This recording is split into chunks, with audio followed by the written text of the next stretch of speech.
नमस्कार, भारत एक्सप्रेस देख रहे हैं आप। आपके साथ मैं हूं उज्जवल मिश्रा। बिहार में वोटर अधिकार यात्रा में दो लड़कों की यानी राहुल और तेजस्वी के बाद अब तीसरे लड़के की एंट्री भी होने वाली है। और ये तीसरा लड़का कौन है आप समझ चुके होंगे। नहीं समझ पाए तो नाम बता देते हैं, अखिलेश यादव। वोटर अधिकार यात्रा में शामिल अखिलेश यादव तो राहुल और तेजस्वी से दो कदम आगे निकले, क्योंकि राहुल और तेजस्वी तो सिर्फ वोट चोरी की बात कर रहे थे, अखिलेश ने तो सीधे डकैती का आरोप लगा दिया। राहुल गांधी, तेजस्वी और अखिलेश ने और क्या क्या कहा आपको हम इस वीडियो में बताएंगे।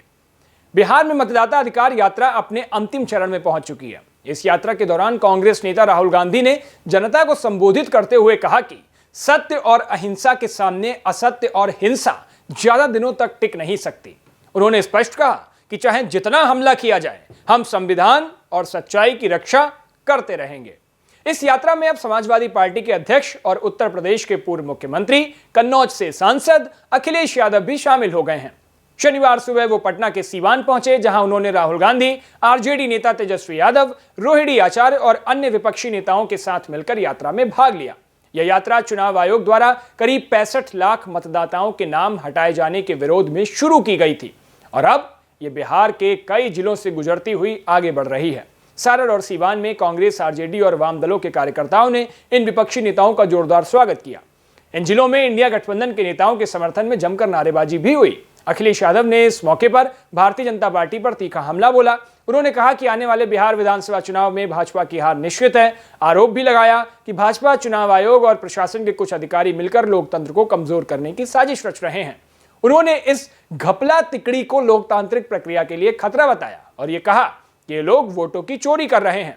अखिलेश यादव ने भाजपा पर यह आरोप भी लगाया कि वह अपने ही भोले भाले समर्थकों के भरोसे का गलत फायदा उठा रही है। उन्होंने शिक्षित वर्ग से अपील भी की कि वे ईमानदारी से सोचें कि कैसे धार्मिक और सांप्रदायिक भावनाएं भड़काकर भाजपा ने उनके विवेक को प्रभावित किया है। अखिलेश ने आरोप लगाया कि बीजेपी व्हाट्सएप और दूसरे सोशल मीडिया प्लेटफॉर्म्स पर नफरत फैलाने वाले संदेशों और झूठी सूचनाओं का इस्तेमाल कर लोगों को भ्रमित कर रही है और अपने राजनीतिक हित साध रही है। ये यात्रा न केवल वोटर अधिकारों की लड़ाई है, बल्कि लोकतंत्र और संविधान की मूल की आत्मा को बचाने का एक बड़ा अभियान बन चुकी है। राहुल, अखिलेश और तेजस्वी एक मंच पर एक साथ भले ही दिख रहे हैं, लेकिन सवाल अभी भी बड़ा है कि चुनाव आयोग के बहाने बीजेपी को घेर कर तीन लड़कों की जोड़ी कितना कामयाब हो पाएगी, क्योंकि यूपी के विधानसभा चुनाव में राहुल और अखिलेश की जोड़ी की खाट खड़ी हो गई थी। क्योंकि कार्यक्रम में सिर्फ वोट चोरी की बात हो रही है, क्या ये आम लोगों पर अपना असर छोड़ पाएगी?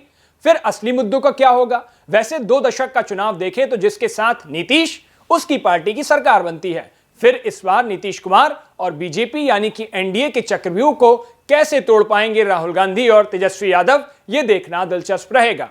इस पूरे मामले पर आपकी क्या राय है? अपनी राय हमें कमेंट बॉक्स में जरूर बताइएगा। देश और दुनिया की बाकी तमाम खबरों के लिए देखते रहिए भारत एक्सप्रेस।